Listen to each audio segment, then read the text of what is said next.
when you have 2 bars of D in a song, if you play with basic rhythms, that's fine as a beginner, but it gets boring, particularly if it comes up a lot in a song. 2 great examples of D down twice would be American Pie, Guitar Man. Another example, Stuck in the Middle with You. There's endless examples really of this.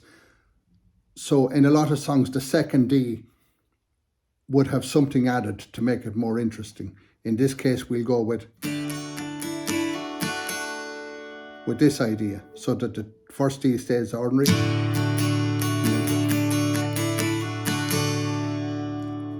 Here's a slow motion of that second idea, and you can use it in any song you want after that.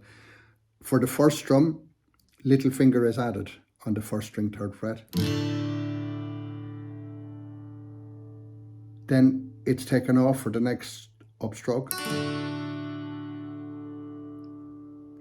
Then the second finger is taken off for the downstroke.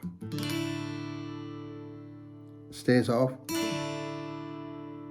A hammer on. And a down up. Do that again.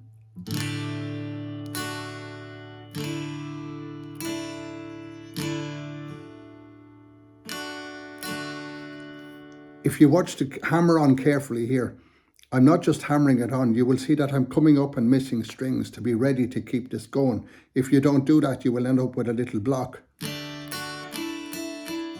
And then you'll be trying to recover to do this.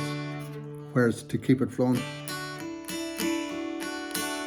you must always roll. As we do in our beginners program, we get everyone to get an absolute solid foundation, which is rolling. That's the great secret to all songs played. Your rhythm hand, it is. So once more, and as you hammer on,